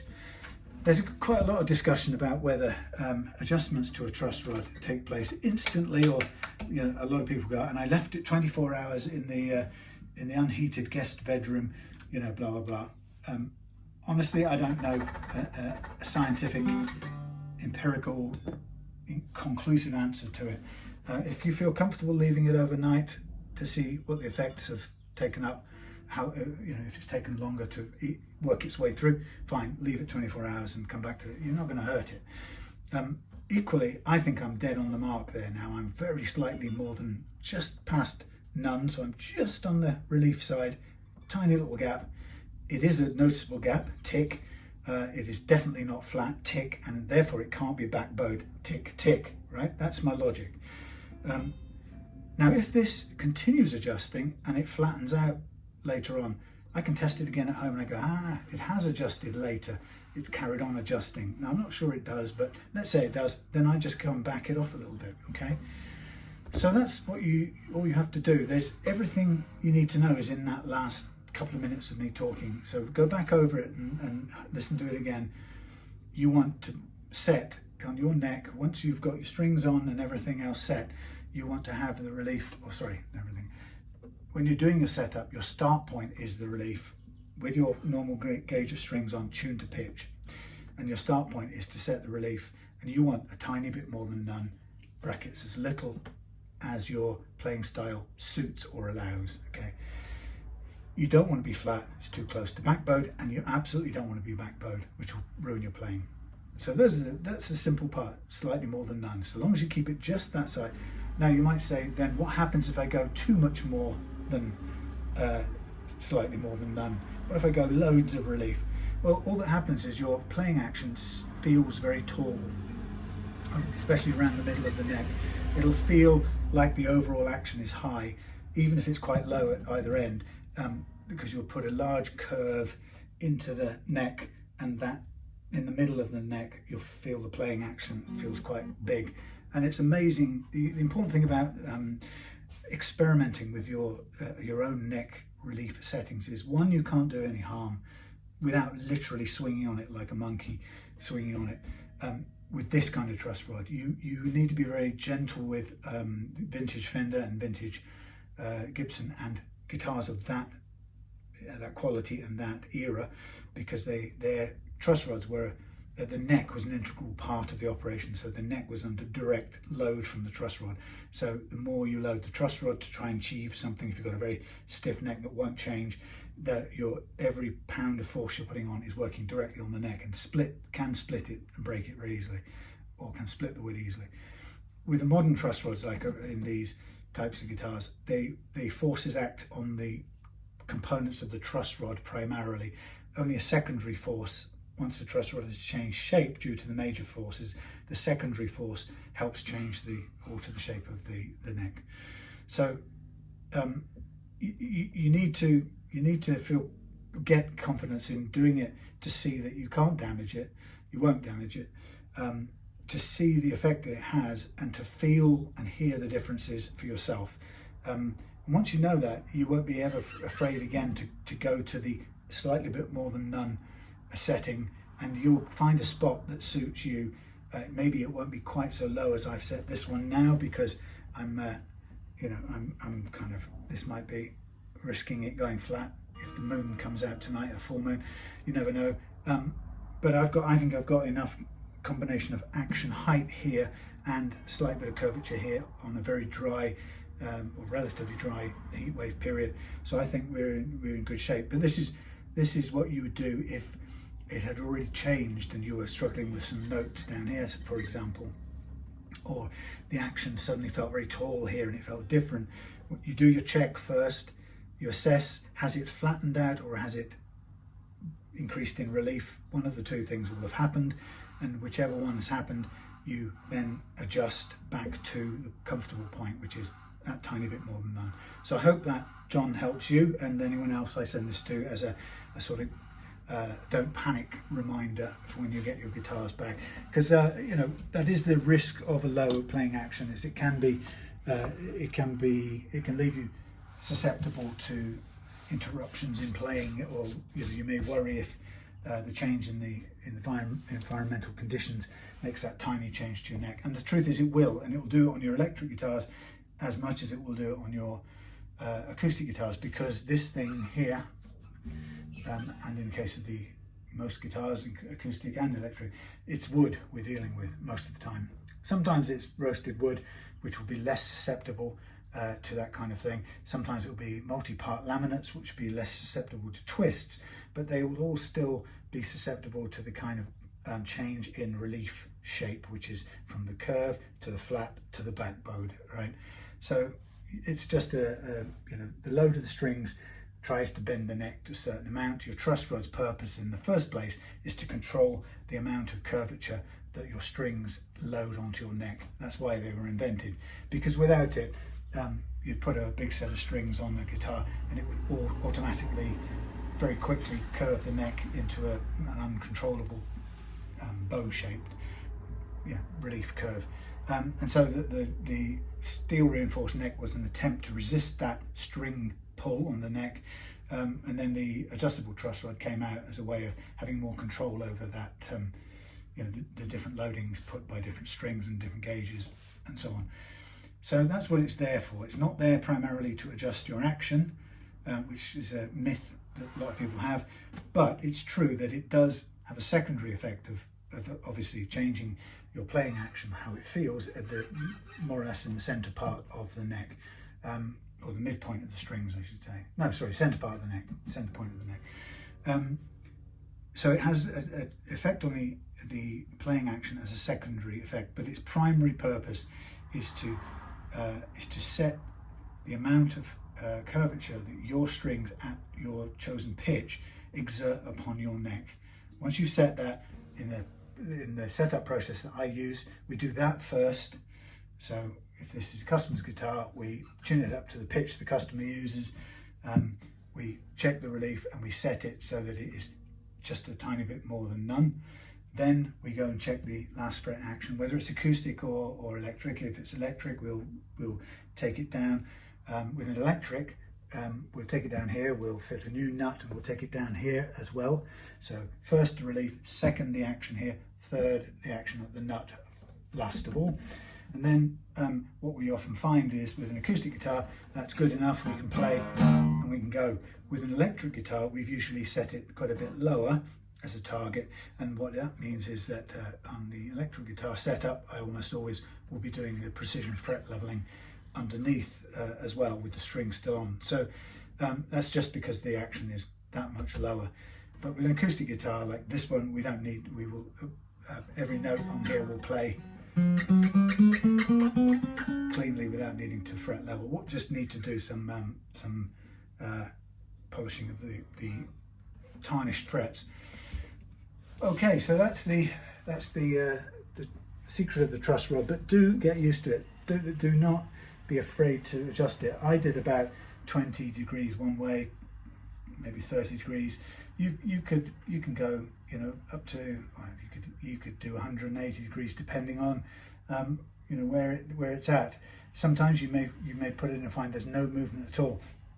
If that's the case, it may be that your truss rod is maxed out and has no more scope for adjustment. That is entirely possible. It doesn't always mean it's broken. It just means, it can mean that it's done all the work it can do and can't do any more, in which case you don't really have a lot of choice in anymore in controlling your curvature of your neck, short of removing the frets and the fingerboard and putting a new truss rod in. But very uncommon to find that. It's much more likely on a modern guitar you'll have quite a range of adjustment, and you'll be able to put a fair amount of you know, a fair, you know, 10, 20, 30, 40, 50, 60, 90 degrees turn without any damage at all. If you start having to go much further than that, you might be needing to think, is there something about the neck that is, let's say, permanently curved this way? So if you took the strings off and slackened the truss rod off, what would the neck be doing at its default relaxed position? And if it's way curved in its relaxed position, then you've got a problem. You may not be able to, by the time you've added strings to it, you may never be able to pull it back up to nearly flat, which is sort of where we want it. Equally, the other way around is your neck may have a permanent back bow, the opposite hump, in which case, you know, you might put your big heavy strings on to try and pull it into a curve the other way, and you may slack off your truss rod as far as you can until the adjuster's loose, if it's one kind of adjuster, or even go positively in the other direction if it's a double action or two-way acting truss rod, and you still may find that you can't remove that back bow for some reason, some set of the neck, in which case you may find that it's end up being unplayable that way. But again, that's not that common. So there you go. Don't panic. If it changes, it'll only change in the neck curvature, and you can assess it, as I showed you, by using a string as a straight edge and checking the gap, and then you can make an adjustment, which I recommend you do, so that you have a sense of how it feels to get the adjustments you want. And then once you've done that, you'll be confident to do it on all your guitars, and you'll be much happier in setting them up the way you want throughout the year, and they will change throughout the year. So there you go. That's the end of that segment. Snip. Okay, so we're now into the final steamy segment of I'm going to have a close look at my car. I hope nobody banged it on their way through, but I do have to say, I do notice I pick up quite a lot of damage parking up here. I'm not that often here during the work day, but there are some evenings where I'm crossover by about half an hour, and I'm sure I get some scrapes, but hey. Right, so having done those things, I now have a bit of tweaking to do on the nut here. So the height of the action here is a tiny bit more than I would like. So I am going to measure these, and the reason I measure them, if I can find my, what am I looking for? Oh, yes, my feeler gauge. I'm going to measure the gap here. Now it happens that I work to a gap of, on an acoustic, between 0.3 and 0.4 of a mil over the first fret. So I would just want to get a sense of how close or how far I am, and there's a big difference between all the strings here. So I'm kind of looking to see the effect of the radius, see if it's in any way closely matched. I think it's fairly close. If it's fairly close, what I'm able to do is take a bit more from the underside of the nut. I'd like to do that rather than cutting into the slots. That's an ideal thing. So let us do a little test. Let's first of all take this one out, and we'll test let's test the probably want to test the D. Let's see what the D measures out at.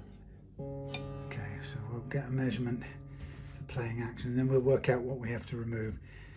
So let's have a look. 0.88.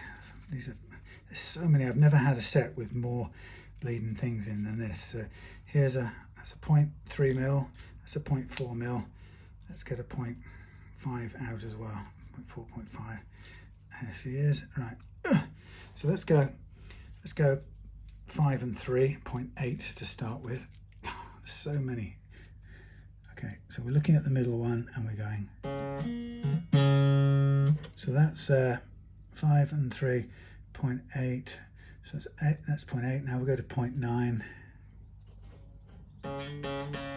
So that's 0.9. We're over 0.9. Let's get a. Let's go to 1.2 then. These three together. I think I'll be over the mark. Yeah. So 1.2 is over the mark. We need a 0.2 now. 0.2 anyone? 0.2. Here it is. Come on your way out. So let's go 8. Let's go 1 mil. 1 mil, right? Blimey. Okay, 1 mil.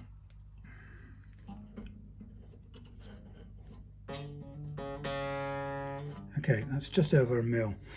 Okay, let's see what it's on the G. So the G and the D currently slightly different heights, and I don't know if that's because of the slot, but they are very slightly different heights. But it could be that we come down to a different height at the bottom. So let's go 0.7. What did I say? 1. I said 1 point. Oh dear, I've forgotten what I said. 50, 80. Yeah, 1 millimeter on the base side. Let's just jot this down. 1 mil on the base side on the nut. 1 mil, and on the treble side we have point. Let's try 0.8 and see where we go.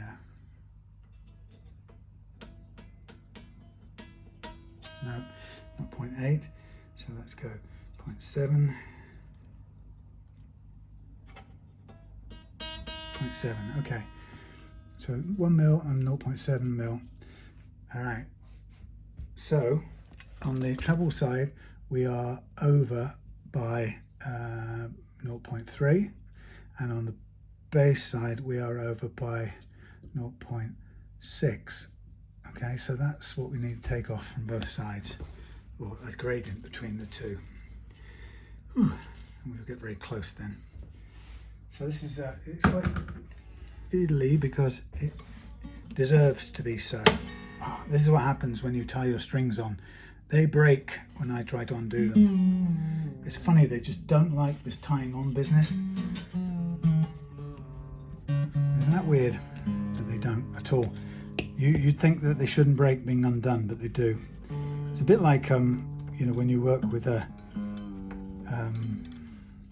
when you have a locking tuners, they also break the strings because they half kill them when you kind of clamp them and they press down, they bite onto the string. It's not my favorite technology. Right, so how do we figure out our adjustment now? So we've done some adjustments here. We can lose the original adjustments. Oh, nearly lost the bit we just got. So what we have now, and this is, I usually get pictorial at this point because it helps me. So what we've got is we've got a left-handed nut. Now I'm not going to draw it that way around because that's going to confuse me more than anyone else. Here's our left-handed nut, and we've got we know this is the treble side here, and this is the bass side here, which is contrary to the way I normally do it, but here's our measurements. And on one side we have to we know we have to remove a certain amount, and on the other side a certain amount different. So let's go first of all by measuring what they read. So I measure it like so.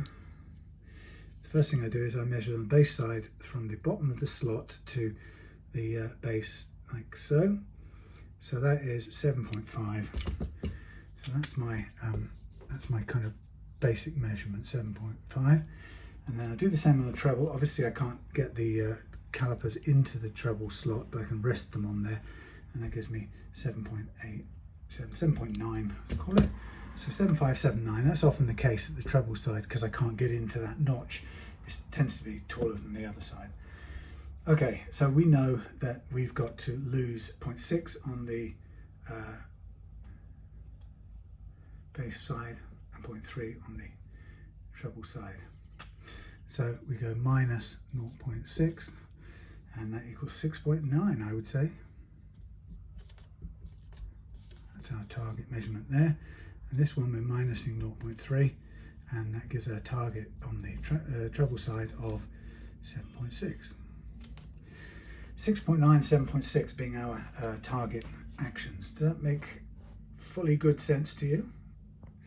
Right, that's a very small amount, but it's half, twice one side, one side is twice the other.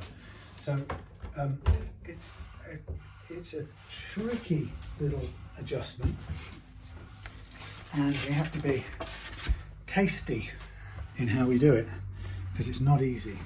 So we've got to keep the right angle and we've got to push down on the bass side a little bit more than the treble side, which is now what I'm doing, whilst stopping and remeasuring to see where we're going. Now the truth is, if I just get very close, we can make the tiny differences up with the nut slots. It's probably a good idea to do that. So we're not far off anyway. It's not the hardest of all, it's not the biggest of all adjustments.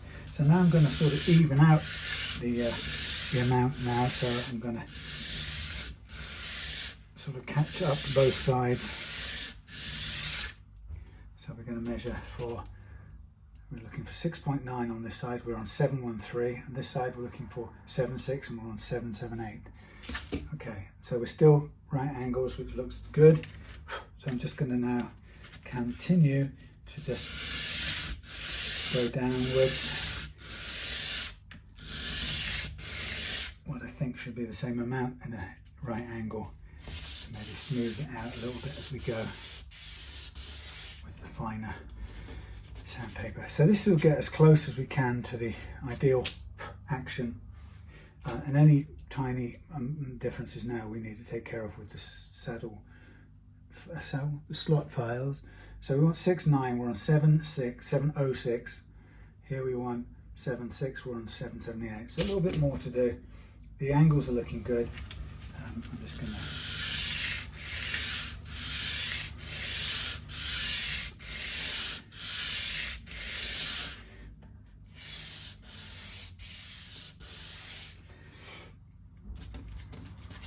it's quite a challenge to get it to the place you want it without using the slot files. Right, 7 from, so we're a 1/10 of a mil off there, and we are just under a 1/10 of a mil on the treble side. So I'm going to do a tiny bit more, pressing a little bit extra on the bass side. And I'm going to square it up on the treble side. I think we should be just about there. Sweating like a Javanese pearl fisherman. Right, we've got 7.63, that's where we want to be, and we've got 6.95, that's as good as I'm going to get. Stopping right there. Any difference now will make up with the files, and the files will be used only very slightly. So if I use the files, I kind of hoped, ideally I'd like not to, because I like to try and leave the slots untrammeled by human files. But it can often be the case that I have to. Now I'm a string short now, so I'm going to have to just hope that everything sits where it should sit.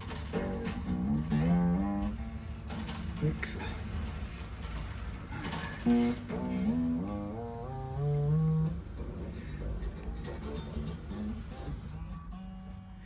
Yeah, it's quite nice. That's looking pretty good. So now I'm comfortable I'm not going to do these up too much because I don't want to pull it all that way. But I like the gap there, that's good. This is dead. So what I'm going to do now is I'm going to now just focus on getting the nut lightly glued in. And that's a matter of judging the...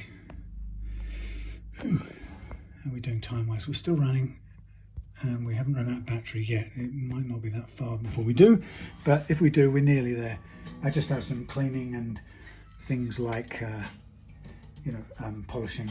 I'm just going to use fret rubbers to polish the frets, take the tarnishing off them so they look a lot nicer. So the thing to do for getting the nut to sit down, we're going to try and pin it down with the two center strings, the D and the G, once we put some glue on it. So we sort of want there, ideally we'll use a spreader to get the other strings out of the way if we can. This one, and this one. And we'll just leave the other two ready in play. So we'll do a little tiny bit of glue on here. I've no idea, this is about a week since I used this glue, so it could be oh, it's got some life in it, how good.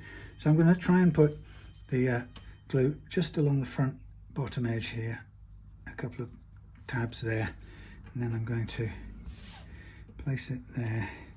I'm going to get a feel for it as dead center as I possibly can with my fingers, which is there, and then I'm going to drop the loose ones in the middle, and then I'm going to do my best to hold it there while I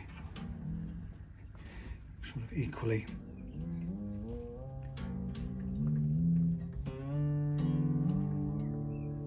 hopefully bring that up to pitch. There we go. Whew. Okay, we are done. So, well, not done, but if we run out, we're as near done. Now what I might just do is I might just stop, drink a drink, because I am roasted, as you can tell. I'll charge this a little bit and we'll come in for the final hurdle in a minute. See you in a sec. Oh, a little drink break there, and we are cleaned up, oiled, but all the tarnish taken off. I've wire wooled that all back, so it's a nice and shiny thing, all looking lovely. I can see a couple of frets pressed up here. This one, I think this one's been donked around there somewhere, and it's kind of bent, but it's tall enough an action that it's not going to get in the way. But it's had a few little knocks by the looks of it. Okay, so now what I'm going to do is basically, we've done all the cleaning, everything's sorted. I've polished the frets, I've cleaned the fretboard, and then I've also oiled it, so all the grime is gone.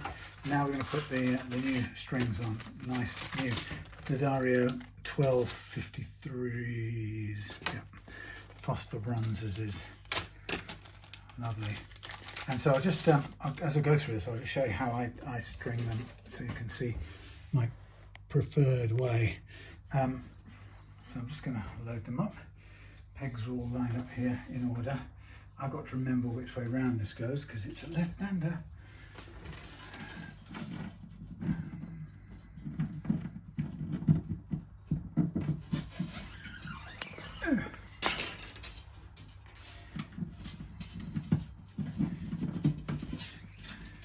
Okay, well, I'm oddly pleased with myself that I've got through this session, having been so out of it this week. It's nice to, it's kind of reassuring to check back in, and just a kind of sense I can carry on. Like I said, it's very scary when you're older and you suddenly realise you don't feel indestructible at all. You don't have the resilience you once had. And so some sort of bug or food poisoning can knock you off your perch. Speaking of which, I was watching the Monty Python, was it the, now for something completely different, anthology of sketches, including the dead parrot sketch. Yes. Anyway, I definitely was knocked off my perch. Right, so what I'm going to do is I'm going to use a electrified winder to help things on the way. So here's how I like to do it. So we get our, I'm going to do the middle strings first just to anchor down the nut to make sure. So I'm going to thread the, what do we call this one? The G, wound G, and I pull it tight like so. You see, yeah, pull it tight, and then I kind of run my hands up, grab it at the first fret and pull it back just past the next fret, and then I start winding on, and then I hold this from this point onwards. This is the held string and this is the loose string. So I hold the string and I make sure that as we come round, the held string goes over the top of the loose string, like so. And then it comes round, and the second time I keep this under tension. I now push it down and I yank up the loose string and direct the held string underneath the loose string as it comes round. And that gives us a sort of a very quick locking device, which then I can less tension a little bit, and then we'll do the D as well now. So I have to kind of use gymnastics, hand gymnastics next. So again, pull all the way through, make sure it's down, grab hold of the first fret, pull back 1.5. Now this time I'll go around and grab it like so, and I will pay the same tension. So held string, loose string, and I want this one to go over the top of the loose one first time round. So I let this slack out, and then as it comes around I tighten it down so it just goes over. You might have to direct it yourself, and then I pull the loose one, keep the held one under tension and direct it lower so it goes under the loose string this time. And there may be a coil or a coil and a half to come, and it all goes underneath the loose string, which is now sticking up. So there are my two center strings. And I just want to make sure these are in line so it's easy to get threaded. Oh, this one's got a load of broken stuff still on there, I've got to get off. So this is the important thing about this stringing thing is that it this is what I hate. Please players, don't ever knot your strings like this, because all that really happens is you don't gain any extra tuning stability really, and you end up with a higher likelihood of someone like me scratching your guitar trying to unpick the deadly mess. Yeah, so tuning stability of your guitar comes from two primary things. The first is the, think of it as 50-50. Half of it is the condition, material and the set of your nut. Okay, and you can see here that we've put effort into getting a tusk nut, which is sort of a naturally or a lubricated material, low friction, and we've also got the first fret action just right. The slots are factory molded, so they're really smooth and unruffled, there's no rough edges. So we've got the right nut, the right material, and we've got the right height of first fret action. That's really important to tuning stability. So that's 50% of the equation. So I've taken care of that in this setup. The other 50% you have to take care of every time you change the strings, and that comes down to the slack, unreleased slack in your strings. So the amazing thing is that there's so much slack in your strings when you first put them on that if you don't manually stretch it out, it will let itself out at its own pace. And unfortunately, that's pulled the peg up. Should have noticed that. Down you go. Right, I'm going to have to just push this back.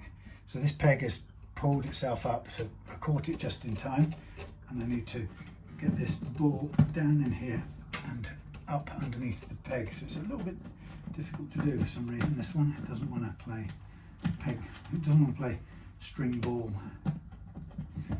There we go. Yeah, so now I'm going to wind on a little bit more onto here than I would like, but it's not the end of the world.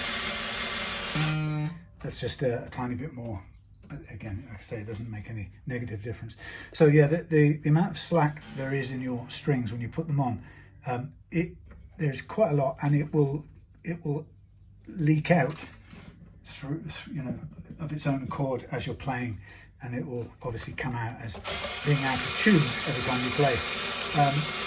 And there's so much in every string that it only takes a tiny bit for each string every time you play to be a little bit out of tune, to be spoiling your play for months after you've fitted these strings, and it can totally sort of change the whole feel of your playing experience.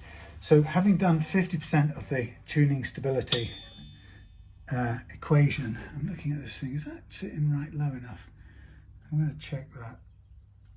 I'm going to run, I may have to, no, we'll see. Yeah, so 50% is the nut, which we've taken care of, and the other 50% is the slack in the strings. And that means that every single time you change the strings, you've got to take care of this unreleased slack each time you change the set of strings. And if you do that, then you'll be rewarded with rock solid tuning stability, which will be a joy forever, a joy to cherish forever after. And the amazing thing is that the older I get, the more I realise that being in tune, playing and staying in tune, is the kind of priority element in the whole kind of formula for me. It can be the nicest sounding guitar in the world, but if it doesn't stay in tune, it's almost pointless, because I can't play with other people. It's a pain. I hate getting it off the peg, because I seem to spend more time tuning it than playing it, and that experience, we've all had it. And so I'm dripping sweat. I am boiled. Hold on. Yeah, so it's a really critical thing to get it right, and this has always been the centre point of my setup, to get that part right. So yes, customers get back a nice new low playing action, but more importantly, as importantly, you get back a guitar that will play and stay in tune. But when you come to change the strings yourself, you'll have to do the same thing you've seen here in order to, or you will see here in a minute, in order to ensure you get that tuning stability. Because if you don't, the nut itself won't keep this perfectly in tune, unfortunately. So I'm just going to give these a little bit of a sort of bedding in tug. Do you know, I've taken my D'Addario tuner, proved so useful to me. That's a little change around for me, that I've ended up taking it home and using it a lot. So thank you, D'Addario, for that. I should get another one.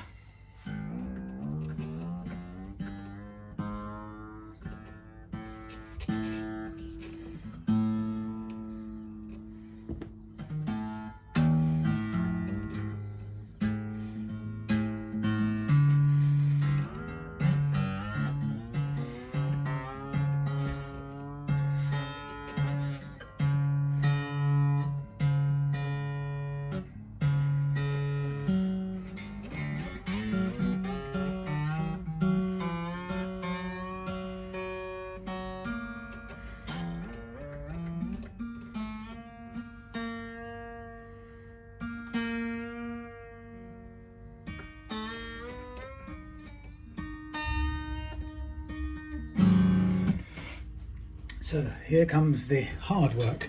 So we've put the strings on, tuned them up to pitch the first time.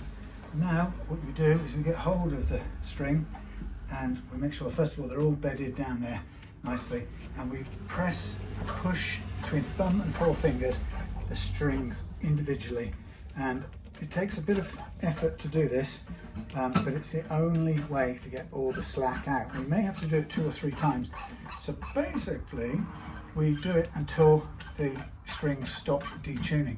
In fact, for some physics miracle that I have no idea how to explain, when you reach the point of where it's stable, instead of it going detuning when you do this, you reach the point where it actually goes slightly sharp after stretching, which don't make no sense to me at all, but it somehow works. Okay, so you can hear now how much we detuned by forcibly pulling out that slack.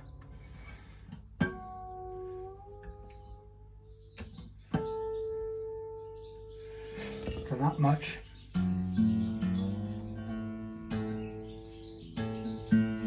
Hear my swallows.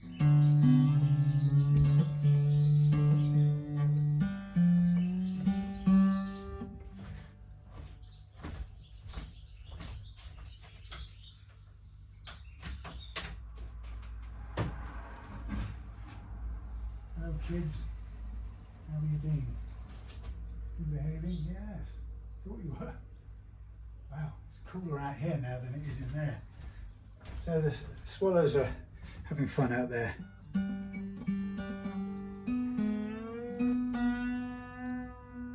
They've all shut up now. So there we are, first stretch done. I've occasionally had them fly in here in the past. So, right, first stretch, so I'm going to go and stretch them again.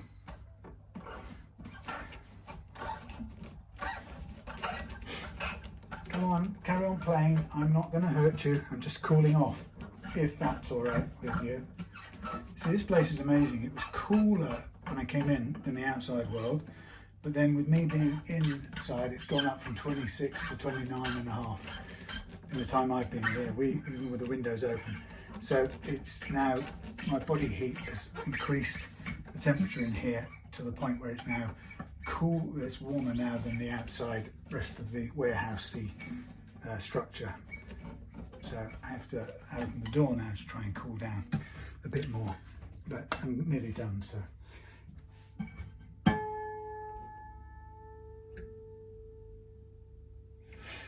So that's very little change, good. And nowhere in all of this have I heard any ping.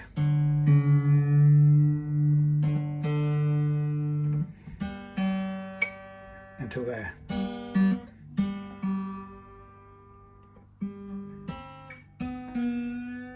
So the G.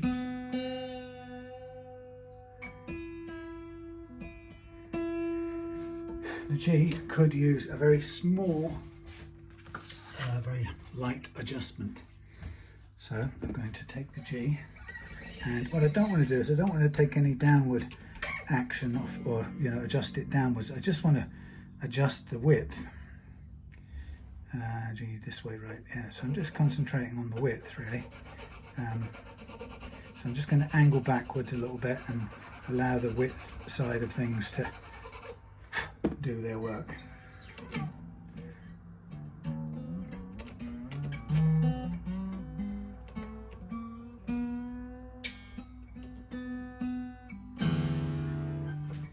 So one last go, and I think we should be there. Those birds all shut up, bless them. They may be a bit freaked out because they haven't seen me